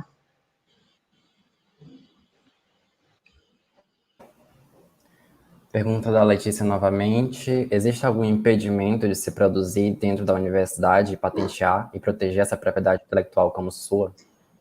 Se desenvolvido dentro da universidade, o titular da tecnologia é a universidade. Não existe a possibilidade de se patentear algo desenvolvido no próprio local como propriedade do inventor. Só para que vocês tenham uma ideia, dentro da universidade, o próprio docente, né, ele tem no seu contrato dizendo que, além, né, da lei de propriedade industrial, que diz também que o inventor precisa, né, ter como titular o local onde ele desenvolve, né, o invento. Então, no meu contrato diz, se você desenvolver alguma coisa, algum processo, algum produto, a universidade obrigatoriamente é a titular da tecnologia. Só para complementar, a professora Thalita tocou num assunto muito importante que muita gente me questiona também, né? Não é só o pesquisador que está dentro da universidade que não tem esse direito à titularidade. Quem está na empresa também assina no contrato de trabalho que, se ele está trabalhando para desenvolver aquela inovação, essa inovação é de titularidade da empresa. Nada impede que esse inventor esteja no pedido, em geral ele fica como inventor e que ele receba royalties dependendo da negociação, dependendo do tipo de política interna da empresa, dependendo da política interna da universidade, ele pode sim ter alguma remuneração com isso. Mas não é regra, principalmente no Brasil, a gente não tem nenhum contrato muito fácil que quem é o inventor, de fato, receba se o titular é uma universidade ou se é uma empresa. Mas a gente tem alguns casos bem bacanas, por exemplo, na Universidade de São Paulo, que o professor Humberto Ferraz, ele fez um desenvolvimento super legal junto com a Biolab, que é uma empresa farmacêutica. Ele desenvolveu um medicamento sublingual e os royalties desse medicamento são passados para a USP e a USP repassa para o laboratório dele. Então, de alguma maneira, ele acaba recebendo o benefício dessa inovação. Então, a gente tem vários cases interessantes, mas isso também vai de caso a caso, da política interna da universidade, só que é importante que, se você está dentro da universidade, com equipamento da universidade, reagente da universidade, nada mais justo que a titularidade seja da universidade. Aí vai depender muito do tipo de acordo que você fizer para conseguir, de fato, ter algum benefício com relação a isso. E todos esses benefícios são estabelecidos, né, nos contratos de licenciamento e de de utilização da tecnologia, né? Então, tudo isso também é escrito. Então, não tem nem como você tentar burlar esse tipo de situação. Outra pergunta agora, dublagem Kids. Para Pedro, você acha que o curso te preparou para o mercado de trabalho? Então, essa pergunta é um pouco complicada porque as pessoas tendem a pensar assim, né? Ensino e é isso, preparado para o mercado de trabalho. E esquecem que a universidade pública ela é fundamentada em 3 pilares, né? Ensino, pesquisa e extensão. Então, eu acredito que eu estou muito preparado para o mercado de trabalho porque eu passei pelos 3 pilares, entende? Então, eu sempre estive envolvido com pesquisa, sempre estive envolvido com extensão também. E isso é muito importante, porque talvez no ensino você vá ter um aprendizado mais das chamadas hard skills, né, daquelas habilidades que são mais técnicas, né, da mesma forma na pesquisa, mas quando você tem, por exemplo, envolvimento com a extensão, você já desenvolve um pouco mais das soft skills, que também são muito visadas no mercado de trabalho hoje. Então, o que eu recomendo para vocês é não ficarem nessa passividade, né, de, eu vou lá para a aula, beleza, vou assistir e pronto, vou ficar lá pronto para o mercado de trabalho, porque isso não acontece. Eu sou muito entusiasta da ideia de que, né, o curso, cada um faz o seu curso, né? Porque a universidade ela oferece essas oportunidades, né, de desenvolvimento pessoal aos montes. E aí fica a critério do aluno se ele quer ou não participar. Mas, assim, só dando uma ideia, por ter participado da área de pesquisa, né, desde o começo da graduação, eu fui estagiar no Canadá em 2018, né, por um programa de bolsas e tudo mais, consegui um programa de bolsas por lá. E todo mundo lá achava que eu era aluno de mestrado, porque, né, a gente já tinha o conhecimento de que é uma, né, qual que é aquele composto, com que aquele composto pode ser misturado, com que não pode, essas ideias de biossegurança, que as pessoas que não têm experiência em pesquisa não vão obter, né? Então, eu acho que, assim, experimentem todas as áreas, os 3 pilares da universidade, porque assim vocês vão ter um desenvolvimento muito mais holístico, né? Muito mais completo como um profissional de biotecnologia. Pergunta da Bárbara Lima. Como a pesquisa acadêmica e a vida de laboratório ajudaram vocês a serem melhores empreendedores?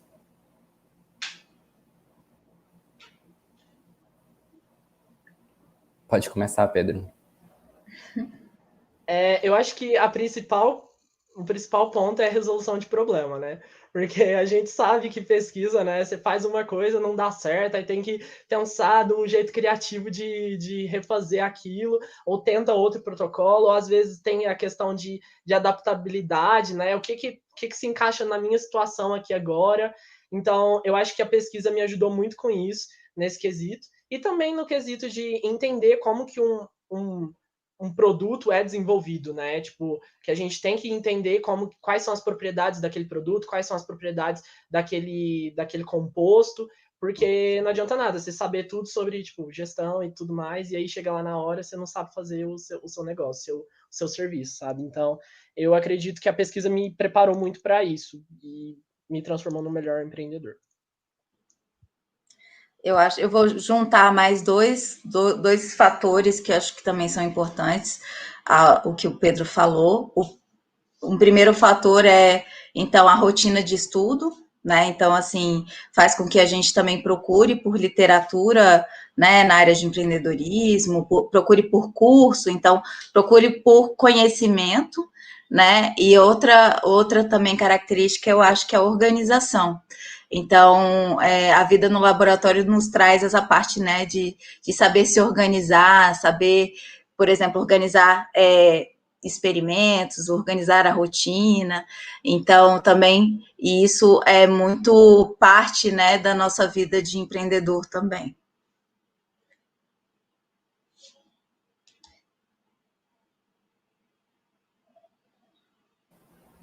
Pergunta da Karen Dantas. Quais são os maiores desafios ao sair da academia e começar a empreender?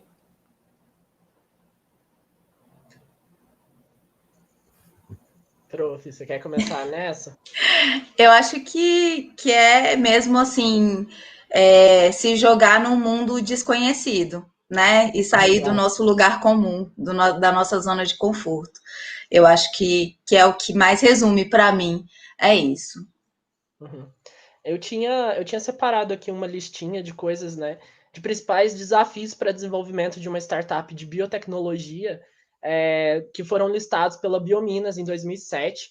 E os principais são aquisição de equipamento, né? Então, comprar equipamento para montar sua empresa geralmente gasta bastante dinheiro. E aí que entram os editais, né, de fomento e tudo mais.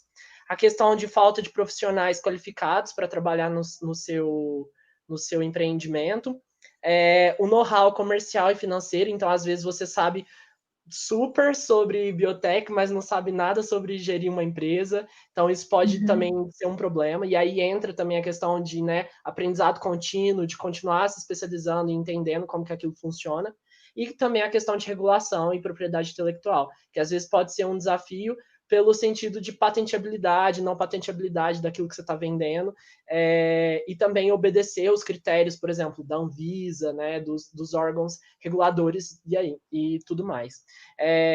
Eu acho que é isso, sabe? Para criar uma startup mesmo, esses são os principais desafios, mas existem alternativas para isso. Eu acho que é super importante isso que o Pedro falou, porque no fundo é questão de regulamentação que o pessoal desconhece, é questão de conseguir o financiamento, né? Você tem que saber quais editais você consegue o financiamento. E o mais importante, que eu acho super legal falar aqui para vocês, é entender o que o mercado precisa. Não adianta você fazer a pesquisa que você quer, você tem que entender o que o mercado vai precisar para que você já faça alguma coisa direcionada para resolver um problema. Porque às vezes você faz um negócio super legal, mas que não interessa para o mercado. Então, não adianta você conseguir o edital de financiamento, você conseguir equipar o laboratório, você conseguir capacitar as pessoas, se de fato aquilo não vai virar um produto que seja interessante para o mercado. Então, a ideia é sair além dos muros da universidade, conseguir enxergar o que tem lá fora, o que vai ser necessário, pensar no longo prazo também, né? Pensar o que vai ser necessário daqui a algum tempo e qual é a necessidade de vocês se adequarem nessas regulamentações de Anvisa, ou se for alguma coisa relacionada ao mapa, enfim, qual é o órgão responsável por aquela regulamentação e o que você vai precisar fazer para conseguir desenvolver um produto que seja viável e aplicado ao mercado. Acho que é muito legal também falar sobre isso. Perfeito. Lucas Rossi perguntou como funciona para a abertura de uma startup. Quais são os primeiros passos para que você consiga estruturar uma a partir do momento que você já tem seu produto, serviço em mente? Isso é uma pergunta, é uma coisa que acontece com muita frequência, as pessoas começarem a pensar diretamente no produto, sabe? De tipo, oh meu Deus, eu vou criar esse produto e vai ser isso, estou apaixonado por esse produto, ele é maravilhoso, ele é perfeito, ele faz tudo, e é isso. Mas esquece, porque a primeira coisa que você tem que começar a pensar é sempre no problema. Não adianta você fazer um produto, um serviço que não soluciona nenhum problema, sabe? Então, eu acho que a primeira etapa é exatamente isso, identificar problemas. Sejam problemas, assim, maiores, né?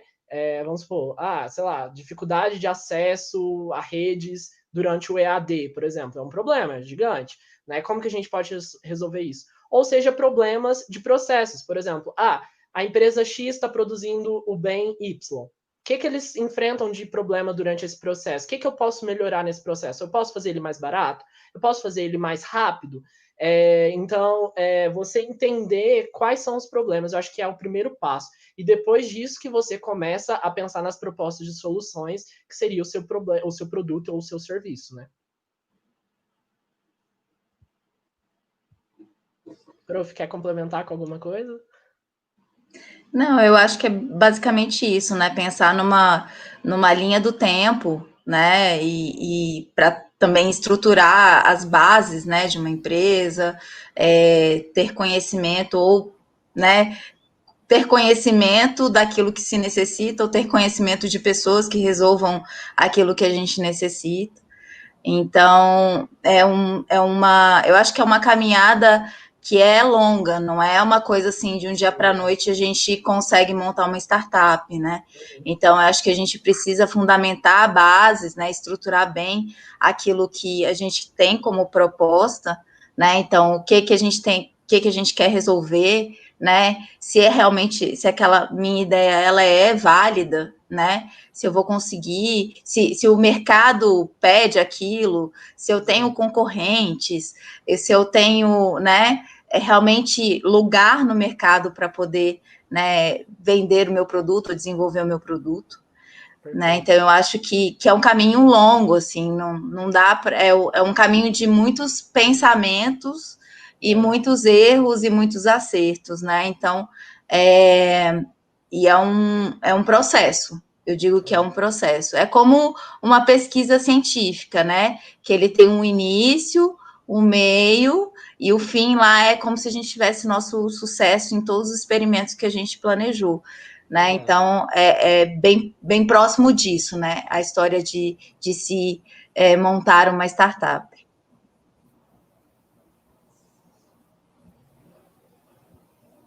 Letícia Souza Cabral perguntou: vocês acham que o marketing digital hoje ajuda muito mais no sucesso do empreendedorismo hoje? Pedro?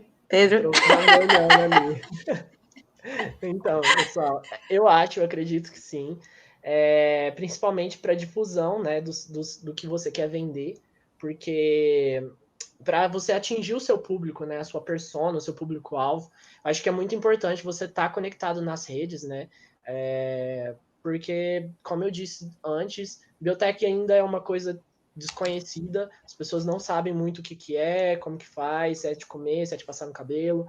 Então, eu acho que é importante trazer isso. E a gente sabe que a gente está vivendo num mundo globalizado, que está conectado aí, né? Então, é necessário, é necessário. Eu acho que é um ponto vital para qualquer startup continuar, ela tá nas redes e tá mostrando o que ela tá fazendo, porque assim, você conseguir clientes, né? Isso pode até ser um canal para você conseguir clientes. Então, é isso.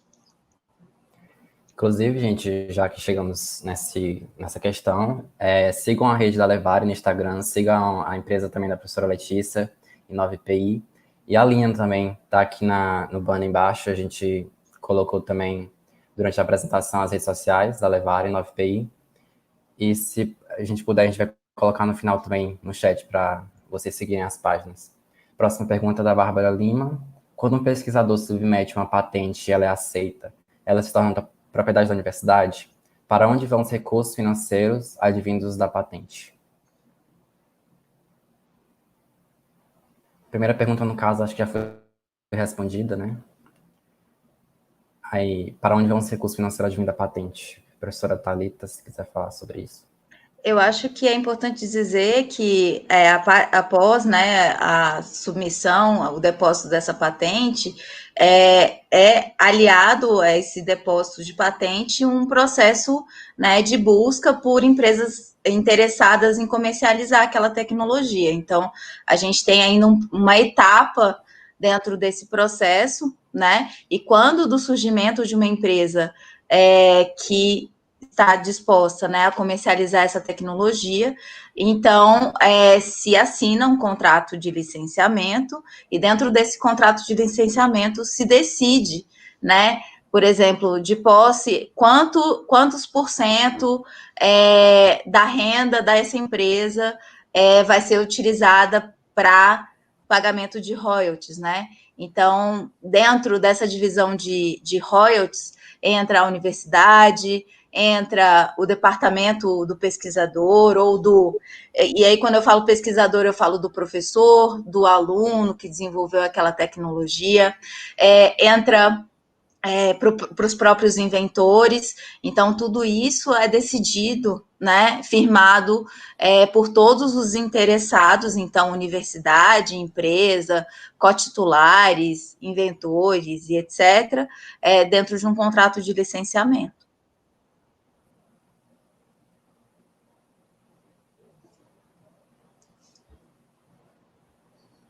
Pergunta da Alessandra Pérez agora: como podemos usar a experiência da carreira acadêmica para inovação em produtos e levar isso para a criação de startups ou difundir empresas com visibilidade no mercado?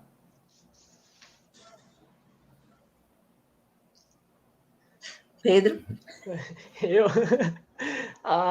Bom, eu acho que a experiência na carreira acadêmica, né, principalmente nessa parte soft skills, hard skills, eu acho que pode ajudar muito na questão de aplicação, sabe? Você fazer pesquisas e você já ter em mente aquilo, como você pode aplicar aquele negócio.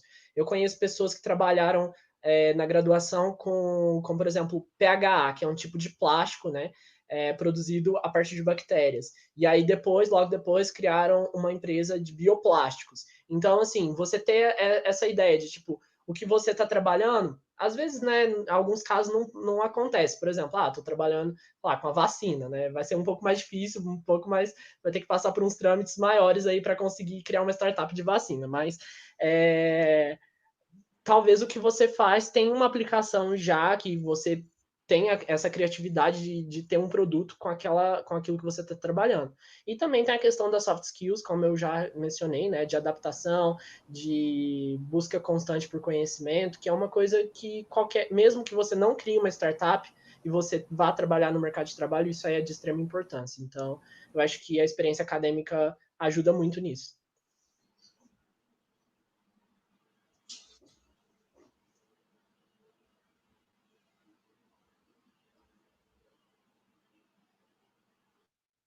Eu acho que o Eduardo travou. Eu acho, quer que eu continue aqui, ó? A Ana Júlia perguntando quais são as consequências da quebra da patente. Na opinião de vocês, o Brasil deve fazer a quebra da patente. Ana Júlia, excelente essa pergunta sua, porque quebra de patente é errado, tecnicamente falando, mas é o termo que todo mundo entende. Então, eu tenho até um artigo no LinkedIn que eu começo falando quebra de patente e vou explicando que chama licenciamento compulsório. E os colegas da minha área acabaram comigo, falando, onde você viu? Você está divulgando quebra de patente? Eu falei, gente, é assim que o pessoal entende. Porque o licenciamento compulsório não é uma quebra de patente, uma que a patente não dá para você quebrar, não é um bem tangível que você quebraria. E outra, que é uma questão que você faz um licenciamento em que o titular vai receber royalty, mas é um royalty que o governo consegue pagar. Então, como é que funciona? Se tiver algum caso muito extremo, como em 2007 aconteceu com o efavirenz, que é um medicamento para AIDS, e o preço está lá em cima, o governo precisa desse medicamento, ele vai acabar fazendo esse tipo de acordo meio imposto, é um licenciamento obrigatório, para que o titular da patente abaixe o preço de acordo com o que o governo consegue bancar para conseguir, no caso da AIDS, atender todo mundo que tinha AIDS. E no caso agora da pandemia, se tiver necessidade, se tiver um preço muito alto, ele pode sim fazer um licenciamento nesse sentido. Eu acho que não vai ser necessário, porque tem muita gente estudando essa vacina. Então, tem muitos concorrentes no mercado. Acho que o preço não será absurdo, até por conta da empresa que descobrir isso, vai ser uma empresa que vai ter um diferencial no mercado de acordo com o apelo do consumidor. Se ela ficar no preço muito acima do que é necessário, a imagem dela vai lá para baixo. Então, acredito que o mercado vai regular essas questões. Mas, se for necessário, sim, o governo vai aplicar esse mecanismo, que aconteceu uma vez só no Brasil. Então, eu acho que não vai ser necessário, nesse caso especificamente, e a gente vê que tem vários players, né? Várias pessoas já desenvolvendo várias vacinas, então acredito que não será necessário. Mas se for, o direito à saúde é soberano acima de qualquer direito de propriedade. Tá? É essa ideia que vocês precisam ter em mente. Assim, não tem necessidade de se preocupar com isso, porque o acesso a medicamento tem que ser soberano a qualquer direito de propriedade. Mas eu acho que no caso da vacina não vai ser necessário, não. Eu acho, tá? Eu também estou otimista, enfim. Vamos ver o que vai acontecer. Alguém quer complementar? Não, eu acho que nem falando sobre quebra de patente, mas eu falo sobre a política e economia, né? A briga por quando, né, da aprovação dessa vacina é a briga por quem vai ganhar primeiro, né? Então, eu acho que é muito mais isso do que pura e simplesmente a quebra de patente. Eu acho que nesse momento o mundo inteiro está precisando, né? Então, a gente vive num estado em que a gente nunca viveu, né? Assim, de uma magnitude tão grande, né? Então, assim, nesse caso, acho que não vai precisar disso. Eu acho que vai ser só uma briga política e econômica mesmo. E tem tido muito mais colaboração e parceria do que concorrência, né? A coisa está sendo feita de uma maneira, uma reflexão muito maior, né? Exato, porque é uma necessidade mundial, né? Então, assim, tá todo mundo precisando, né? Então, tá todo mundo torcendo para que aquilo aconteça de forma mais rápida possível, mas com segurança e com qualidade e com eficácia, né? Gente, me desculpe, eu tive uma queda na conexão, mas já consegui voltar. Espero que não caia novamente. Seguindo para a próxima pergunta, da Bárbara Lima. Se a Levare conseguir recursos públicos para financiar a startup e vocês submeterem uma patente, Parte da patente deve ser compartilhada com a instituição. E ele caiu de novo. Vamos lá, eu continuo. Parte da patente deve ser compartilhada com a instituição pública que financiou. Vai depender muito do que está descrito no edital, né, desse financiamento. Né? Tem muitos editais que deixam claro sobre propriedade intelectual e outros editais que dizem que, por exemplo, se caso desenvolvida uma tecnologia, a tecnologia é dessa startup, né? Então, por exemplo, o edital que a gente está participando é um edital que diz sobre propriedade intelectual, dizendo que a startup é detentora da propriedade intelectual desenvolvida. Exato. Bom, eu vou ler a próxima pergunta aqui, então. Como fica a titularidade se o desenvolvimento do produto ou pesquisa for feito na universidade em parceria com empresas privadas? Eu acho que a gente já comentou um pouquinho, mas a professora Thalita pode até complementar, vai depender muito do tipo de acordo que tiver da universidade com a empresa. Isso é definido de contrato a contrato, mas, em geral, quando a titularidade é em conjunto, muitas vezes eles fazem 50% da empresa, 50% da universidade, mas tem alguns casos em que fica um terço da empresa, um terço do laboratório, algum outro centro de pesquisa e um terço da universidade. Isso vai depender muito do arranjo que tiver entre as empresas e tudo isso é definido em contrato. Então, como a professora Thalita comentou, tem que estar bem documentado. Acho que é importante isso ficar bem claro, para deixar sempre tudo bem documentado, sabe? O desenvolvimento que você estiver fazendo, se você quiser fazer um acordo, tudo que está escrito é que vai ser validado. Então, é importante que vocês tenham isso em mente. Eu acho até que é legal, não tem muito a ver com essa questão, mas eu me lembrei agora, e muitas vezes eu esqueço durante as aulas de falar isso. Se você tiver uma inovação, alguma coisa muito bacana, antes de você divulgar isso para uma empresa ou falar sobre isso em algum evento, alguma questão que você tenha necessidade dessa divulgação, se você tiver a oportunidade, você tem que protocolar, você tem que depositar seu pedido de patente. Se você já tiver o pedido depositado, é mais tranquilo, mas mesmo assim, o ideal é que você assine um contrato de confidencialidade com a empresa que você estiver conversando, para garantir que você não vai ter problema no futuro. Então, isso eu acho que é importante a gente falar aqui também, porque muitas vezes a gente vai na empolgação, fala da pesquisa para pessoas que podem não ter uma boa intenção, e você pode se prejudicar com isso. Então, acho que é legal também aproveitar a pesquisa para falar sobre isso. Pode continuar, Eduardo. Que bom que você voltou. Desculpa novamente, minha conexão está instável. Mas vamos lá, tem outra pergunta. João Holanda, queria saber se daí você seria tão perfeito. Sim, professores, vocês foram ótimos, Pedro também. Gente, obrigada. Tem mais alguma pergunta? Acho que não. Ai, que bonitinho. Só com elogios agora.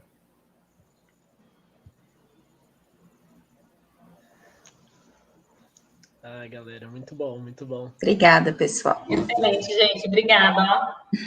Então, Só é não isso. Não deixe de seguir a Levari lá no Instagram, né? @levaribioprocessos. É muito importante para a gente, né? A gente ter esse engajamento dos alunos de biotecnologia lá. Então, sigam, por favor. E é isso. Obrigada pela oportunidade. Todos vocês. Professora Letícia, muito obrigado. Professora Thalita, muito obrigado. Eu que agradeço. Obrigada mesmo, viu? Pedro também, muito obrigado por estar participando com a gente aqui na roda de conversa. Eu desejo sucesso à carreira acadêmica e profissional de vocês, tanto para a Levari quanto para a I9PI. Espero no futuro poder ser contratada por vocês.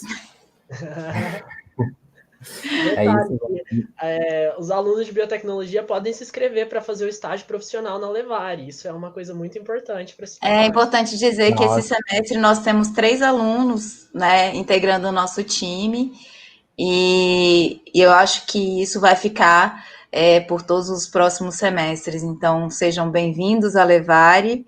É um prazer ter todos vocês juntos conosco. Prazer nosso também. E agradeço também às pessoas que estão participando, que foram bem ativas com as perguntas. Acho que todos nós gostamos da palestra. Eu gostaria de lembrar a todos que amanhã não vamos seguir a atividade normal, vamos retornar na sexta com palestras sobre biotecnologia e comunicação. O formulário está aberto, vocês podem preencher para garantir essa certificação no final. E é isso, galera. Obrigado. Acho que não tem mais nada para avisar. Certinho. Obrigado a Obrigado. todos. Obrigado. Obrigada.